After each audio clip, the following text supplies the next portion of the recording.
Federal University of Technology, particularly from the Department of Quantity Surveying, and who is also the Director of Academic Planning, Professor Awudele Oluwaseyalabi.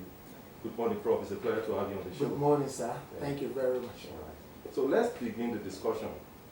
The state of infrastructure in Nigeria. Where are we standing exactly?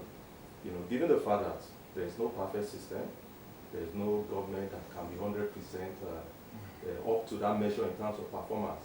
So in Nigeria, in all fairness, are we standing tall or standing low? Thank you very much.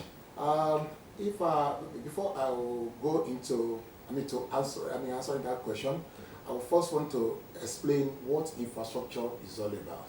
When we talk about infrastructure, especially for a researcher like me and then somebody who's into planning and development of infrastructure, we say that infrastructure is beyond talking about the physical structure, but it's something that I describe as the artery on which the development of any nation and then the well-being of the citizenry actually flow through.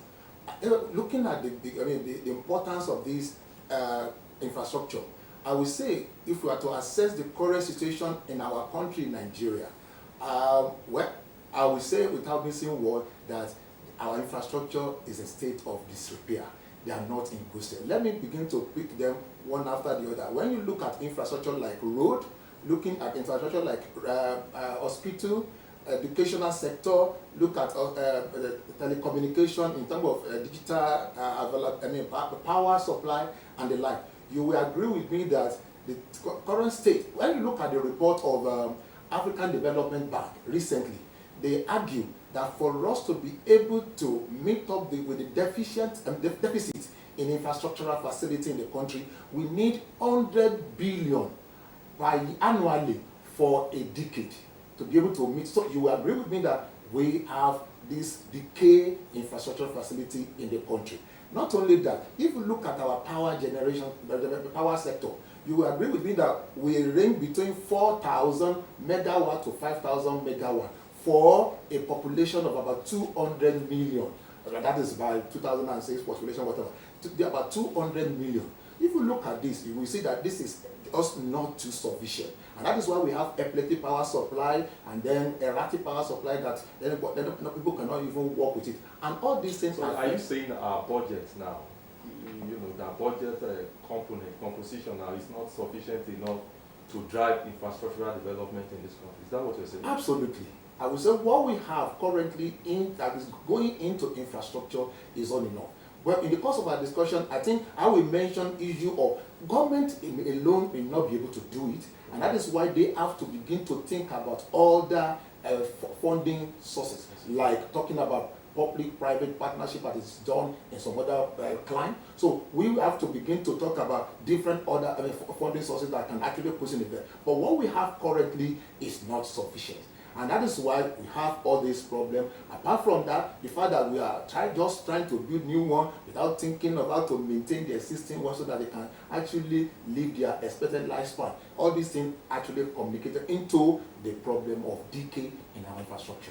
So I would say currently things are not, looking rosy. However, I would say there is a little improvement recently. Things like the coastal Lagos, Calabar coastal road. In the area of transportation or highway, we can see that that's an improvement. Not only that, in rail sector too, we have this connectivity between Abuja, Lagos, Lagos, Kaduna, and then Abuja, Kaduna, rail line now. All these things coming up. This is a little development, and we have other private partnership projects coming up in the country. One can say things are actually moving further. Again, if you look at some of these private partnerships in the area of power sector, I think we have recently things like energizing education in Nigeria, whereby government is actually partnering with a private sector to actually finance power generation in some of our institutions, universities, as well as tertiary healthcare sectors. So speaking of reform in the power sector, and even general infrastructural development, because to some extent now, federal government has given the state government the autonomy. Probably is still in the making, but definitely it's going to come. to start generating power Sure. and developing their Own. the infrastructural Sure. project. So do you believe the states are strong enough, sufficient to, they have enough autonomy or resources to drive these infrastructural Absolutely, development? I believe so. You know, we have three sector, or let me say three level of government: the federal, the state, and the local government. All of them have their own role in infrastructure development. I would say categorically, if the federal government can provide the policy, the framework, and then the financial muscle, because the state still go to the federal level to comment to collect some subvention to actually run the state. Definitely, I believe they have capability to be able to do that. And looking at the different states has their own natural resources that it can actually tap into. We are in our own state here, where we call sunshine state. We can tap into solar and generate our own power. But even at that, we have our resources. Sure. But how well are we harnessing these resources? That's the And problem. we know it's beyond the responsibility of the state government. Federal government has to come in. So are we saying the federal government, are they really encouraging the state or supporting the state to harness their resources in a way of generating revenue that can actually drive infrastructural development in their state? Well, without actually siding the federal government, I would say they are doing their best and they are equally supporting them. Like you mentioned, and if they actually, the federal government have come up with a policy, and before now, it is difficult for any state to say they want to generate their own power.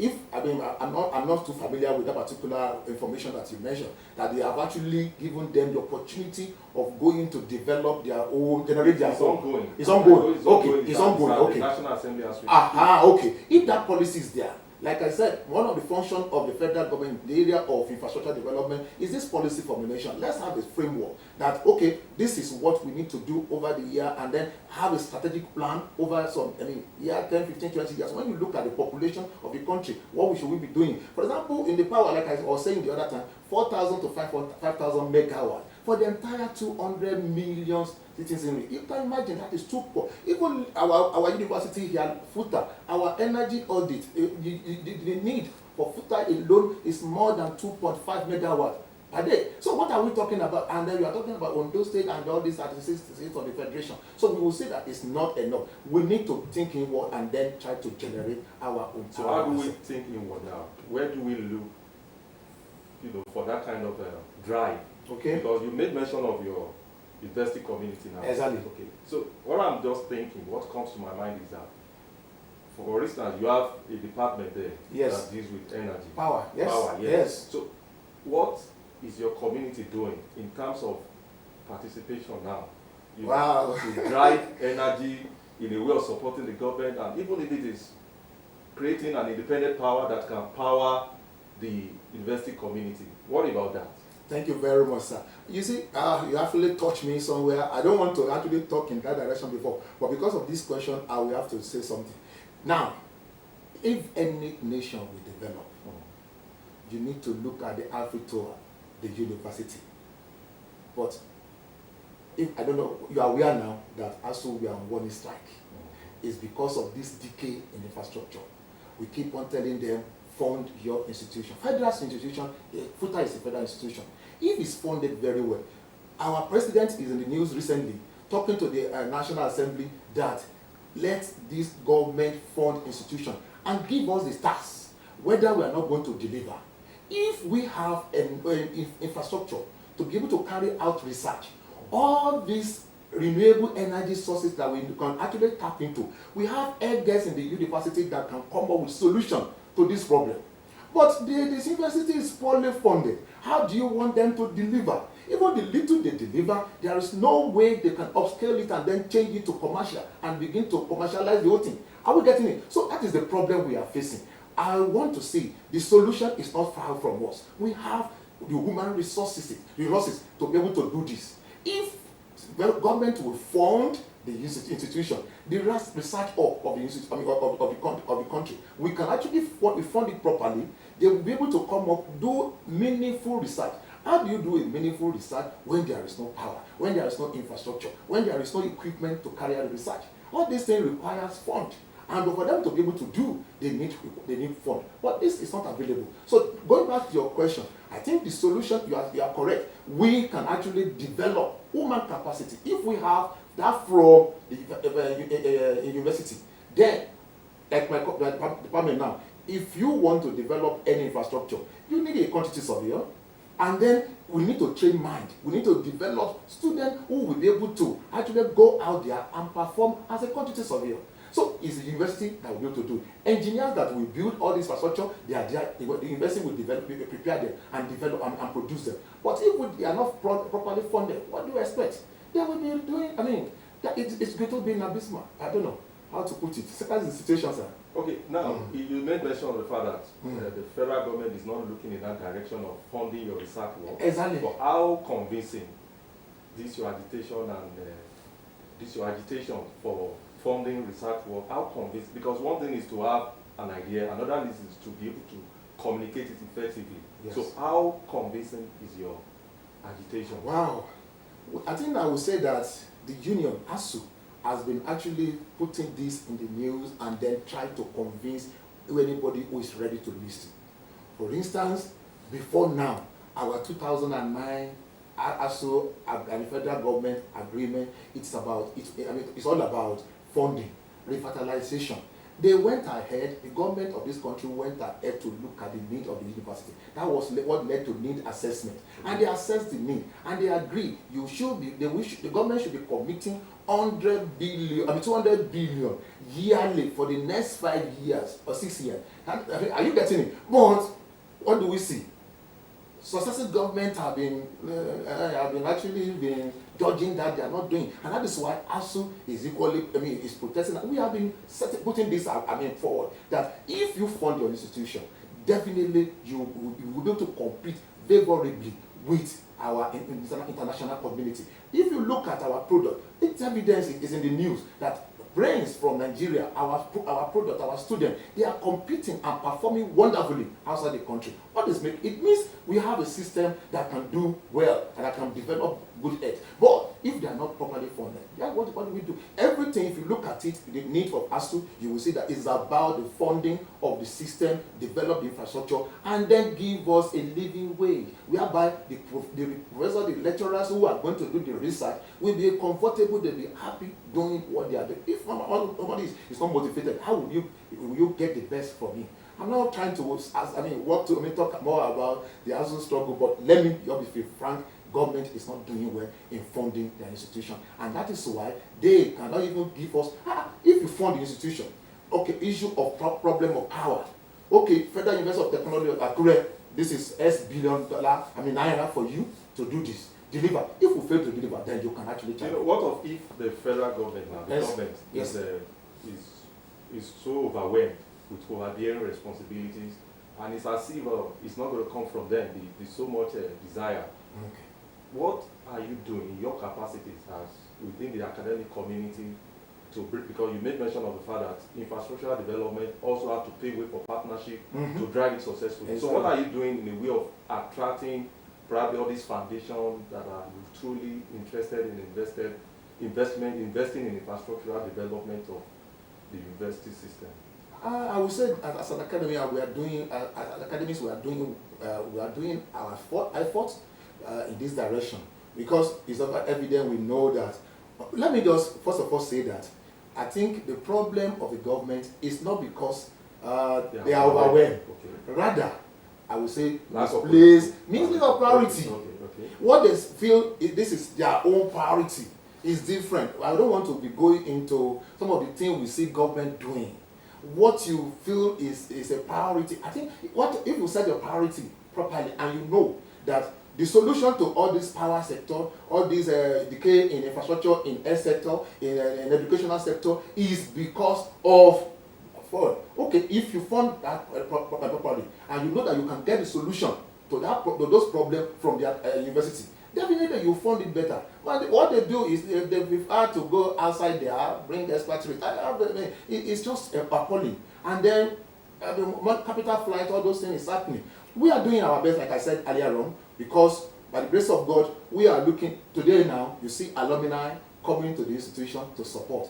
If in terms of research grant, the little window that is available, for example, if we're taking the advantage, like Church Fund is doing something yearly. We have NRF. The little I won't tell you more than, what do you want, what type of research you want to do with 2 million, 3 million, all those stuff. Well, we are competing. I think it's in the record, it is in the news. FUTA, out of more than 100 and something research grant that was given, FUTA got more than 17 or the like, only FUTA. But you consider we are ready if the ability is there, and we're looking at private sector too to come and actually partner. That is why in FUTA, some departments in our institution over there partner with Chevron, Shell to actually develop. We have Shell professor that has a chair in Shell that we can attract fund and then do research, and then the product of this research can be useful in the for the society. So I think we are doing our best, but I tell you, it's not sufficient. The owner of the university should actually fund their university for it so that they can actually perform and develop. Okay, let's leave the university. Okay, sir. So exactly. The concept of infrastructural development. Yes, sir. Is not entirely the responsibility of the government. Now, you made mention of partnership. Yes. And if you cite the case of the ongoing Lagos-Calabar Coastal Highway, federal government has successfully obtained a syndicated loan. Yeah. Resulting in, I think it's about $748 million to just complete the first phase. Now, if completed, how will they be able to? Does that suggest that it is good for government to engage in loans, in funding, or executing infrastructural projects? What is the implication? Thank you very much. I think the implication of that, Unison sometimes ago actually argued that issue of PPP is just a means to an end. That is what I mean by PPP is public-private partnership. It's just a means to an end. It's not an end on its own. I actually have published so many papers in the area of PPP, and I do argue that it's not sufficient to go into go into development of every infrastructure using PPP system, because most of the time this PPP system, this model is useful for economic projects, and the government need to get it right. It's not all project that you apply PPP. Of course, some they will be you convert it to economic project because they will be paying to generate revenue. So would that be sufficient to offset the loan? Of course, if they do a good feasibility study ab initio, it should be able to pay back. There is concession period, maybe for 30 years, 35 years. The thing will pay over the years, and then little they're going to get. If people will be transparent and be sincere, accountability, everything is possible. Countries, nations are doing that, and it's working. Are you getting it? And I know there are other avenues, there are others.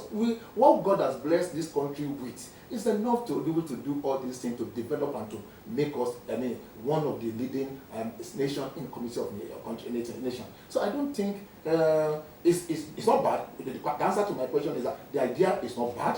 If there will be there will be accountability and transparency in the running and everything will be fine. Okay, now let's talk about this concept of failure on the part of government.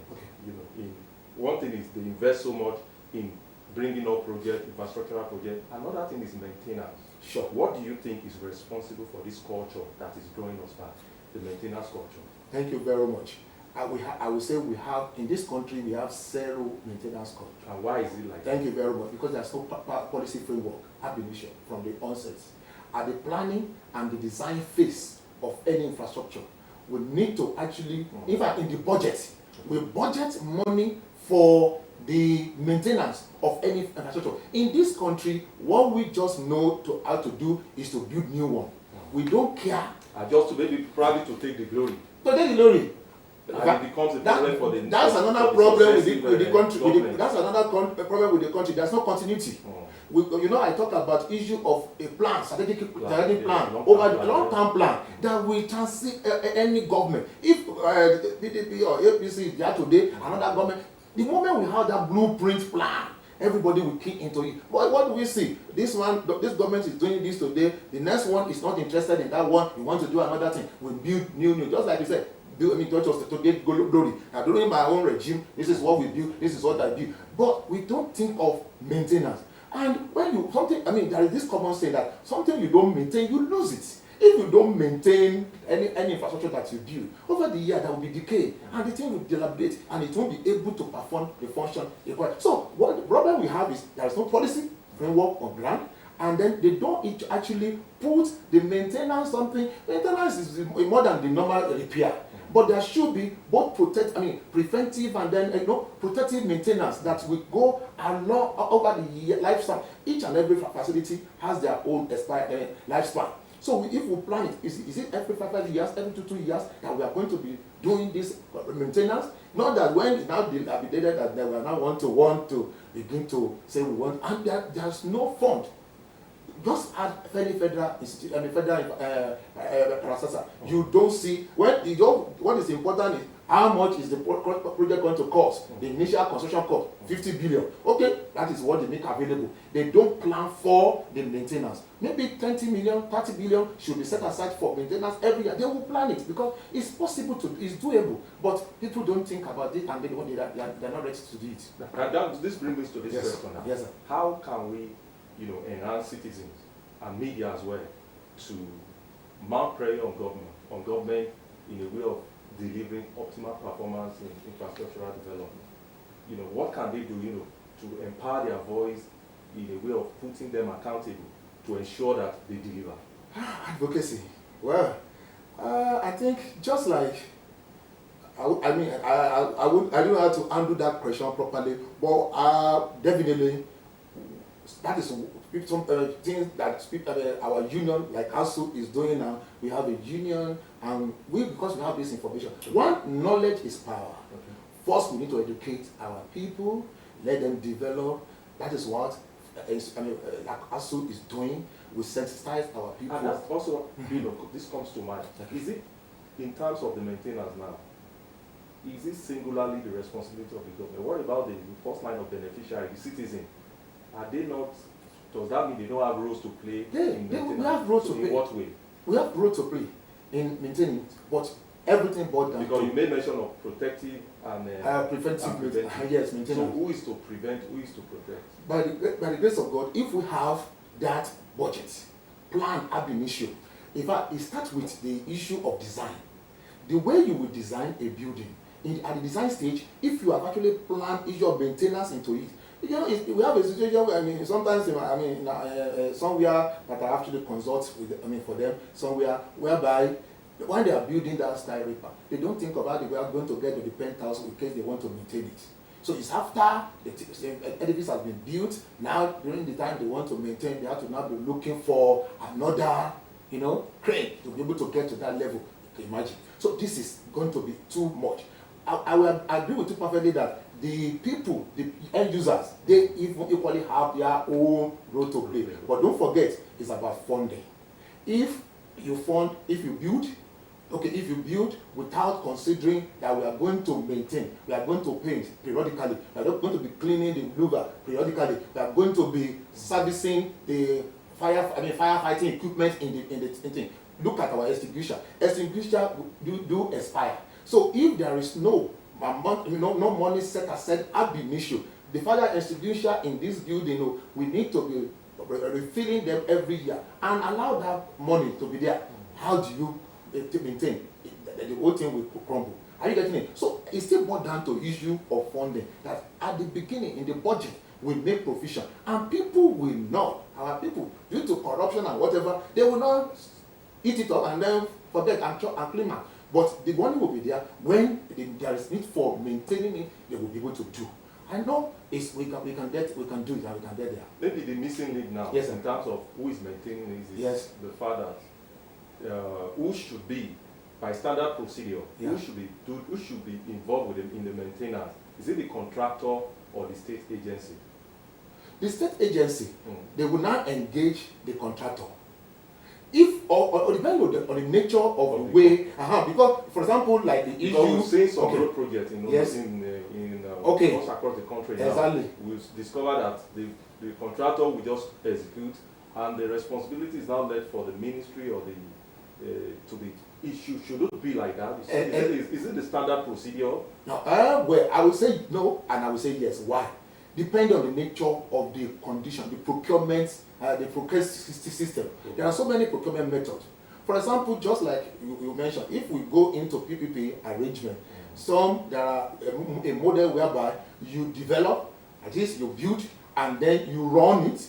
During the running, you maintain and transfer to the public, the public sector. Are you getting it? If that is the model, the so-called contractor knows that he has a responsibility, and that is why I mentioned issue of policy framework. Let there be policy framework on the issue of maintenance. If we have given him the contract to develop, to build the road and then maintaining it for us, we can actually challenge. Because there is nothing like that ab initio. That is why government have something like FEMA for road maintenance. So when the contractor finish building, because what they paid him is just the cost of constructing the road. Then they paid him, and then after handing over, they wait for a period of time. In building we have what we call defect liability period. That's the period, a window of 6 months.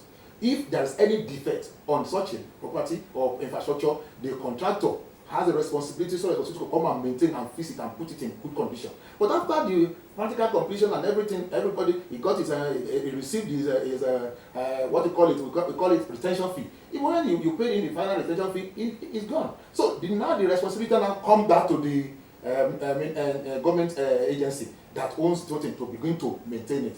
But like I said, do we even budget? Do we factor maintenance into? It's just recently that some of these I would say funding what the government is setting up, like third fund and the like for education sector, and then they are now trying to give little money for maintenance. Because for maintenance, before now there is nothing about maintenance. What is important is building new one. They don't care about, and you see some of these universities, they are being instituted over 50, 40 years. FUTA is over 40 years now. The building that you built over 40 years ago, are you saying you don't need to maintain them? We need to maintain them. Thank you very much. Okay, now let's talk about urban bias. Okay. We discovered that there's this discrepancy in infrastructural development. Yes. From the point of view of urbanization to the detriment of the rural areas. Sure. And we know that the rural areas are the largest contributors of the local economy of any society. Absolutely. So what do we do now? Should it be like that? What can be done to ensure that more attention is given to the rural areas in terms of infrastructural development, power, road, and the rest? Absolutely. I agree with you. There's need for policy shifts to think about all this rural area. The issue of urbanization, everybody running to urban sector, go to Lagos now, this area is densely populated, and then you go to the rural area, you don't see, because there are no infrastructure. Absolutely. No schools, no hospital, no good road, and buildings, residential buildings, they are not there. Power is not there.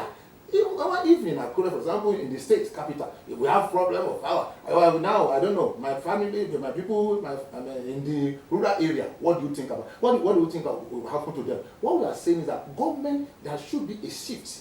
Let's develop that area. That will reduce the pressure or the congestion on the urban centers. Yes. And then, if what do I need to come to Akure for? If in my own village I have pipe warm water, water is running, I have electricity, I can connect to internet over there. That is what happened in the developed countries. You see their villages, small, Brosborn, like in UK, you see small villages, and they are everything that you will see at the city center, you have them over there. So why should I have to go there where there will be population, noise population, air population? I would rather stay in my local environment, the rural area, and where they actually do they produce the food that we eat in the urban center. So I think there should be a policy shift, there should be cultural shift towards developing that area if we are going to do better. Who should be responsible for the policy shift? It's government, federal government at the national level, state government at the state level, and then local government. But the local government now, yes, are they truly functioning? Because given the fact that the Supreme Court has ruled that they should be given autonomy, and that means they should have access to their resources in developing their local government. Exactly. So what do we do in this case? If that is not, and it's as if it's not happening, if I may be mistaken, maybe you want to correct me. Then what do we do in this case? Well, that's a million question, which is difficult to say. it's evident. If the court have said, okay, give them their autonomy, let them control. You know, I mentioned these three-tier government, federal, state, and the local. They have roles to play independently in infrastructure development. So whatever allocation given to them, give to them, let them use it to develop their local environment. But I don't know whether it's not happening or it's not happening. Well, I won't be able to say categorically. Some states will say it's happening in our state. Some states will say it's not happening. But whatever the case may be, I think that's the best way to go. Let there be this independent autonomy for each and every tier of the government. When the federal government gives their whatever, the state is entitled to, and local government, let the state government give them what is entitled to them, so that they can actually develop their area. Because they know what their need are, and they will be able to actually handle it and develop appropriately. No, this issue of division of responsibility between federal government and state government in terms of infrastructural development, should we say is responsible for the deficiency we are experiencing in infrastructure in this country? I don't think it should be. Because some will say this is federal government rule, this is state government rule, and at some point the federal government fail to intervene. It will just be like that, and the state government will dare not, without permission, dare not venture into that kind of a thing. So does that explain why this level of deficiency is going on? Well, I don't want to be going into what I call, I would say, the way the country is governed or administered, all these, but we are running federal system of government. And then we have federal government, we have state. I don't think that should be, because each and every one of them has its own role and responsibility. Like I said, it's the responsibility of the federal government to give the policy framework, the direction, the guideline, provide the fund in terms of budgeting to do all these things. And they have ministries that's why you have national airport, national airway, national, that is federal. And the federal ministry in all the states are there to actually do look at the road, facility, and everything. The state has their own to do. It's clearly cut out. If anybody is not doing his own, that does not say the system is faulty, but it's because the person that is, it has to do with interest now. If I have the love of my state, my people in my state at heart, definitely I will ensure that all the roads in my place is built. They have good facility, they have good education. It's possible, it's doable. We see what some people are doing. I don't want to be mentioning state or whatever. You see so what is happening. In this our state, we have seen it. We have governor builds 2 schools, beautiful school, mother and child mega. I'm not really proclaiming any something. But this has been done. It's possible. That does not say that it will now amount to this inefficiency that we are seeing. That does not amount to inefficiency. Of course, there is overlap at times, some overlap, and then just like you mentioned, federal road and the state government will not say it's federal road. I cannot intervene. Of course, I think that at a point in time, government allows the state to intervene when they notice with the hope of reimbursement at least. So if the state now gets the federal government to think about it, because we should not be thinking about reimbursement, we should be thinking about the people getting the dividends of the money. Exactly, that's what I'm saying. Okay, now let's look at our budget. Yes, sir. 2025 budget, if you look at the composition, infrastructural development is just about 12.7%, while that of education is 8%. What's the implication of that? That's another thing. It's there. UNESCO mentioned what should be done to the education sector. Between 23 to 26% of your budget, national budget, should go to education, because they know that. Does that mean education is not a priority in this country? That is it. I mentioned it. It's not because we don't have the money, but our priority is not towards education. The bedrock that will develop the nation, the human capital, the one that will develop even the infrastructure. I've just mentioned it. If the engineer that will build it, that is why, Ministry of Priority, they prefer to go out and bring a Lebanese, a Chinese to come and build, where we have expert engineers in the university, and they want to kill the university so that we won't have anybody to show for it. I don't know whether you are getting the logic. It's misplaced of priority, 6 to 8%. whereas we're supposed to be spending. South Africa over there is spending more than 23% of their annual budget to education. God can see our people now running to South Africa, running to Ghana, imagine. And we call ourselves Nigeria giant of Africa, giant for nothing. So what I'm saying is that education should be given priority. 26 minimum, UNESCO minimum. If they cannot be above that, let's do it. Let's give that 26. Let's see. Our president, ASU president said, tell this government to fund education and challenge us whether we are not going to deliver. Even with this hard time, with this problem, people are still doing it. You go to the ranking, you see Nigerian professors being in the first two researcher in the world. These are that data that speak volume about, and our people going outside there, they are doing exploits. I know of my students who are in the UK, America, and Canada that are doing fine. But misplace of parity, 8%, and instead of 20%, between 26. So what are we doing? So it has been a very interesting Thank conversation with Professor Alabi Awodele.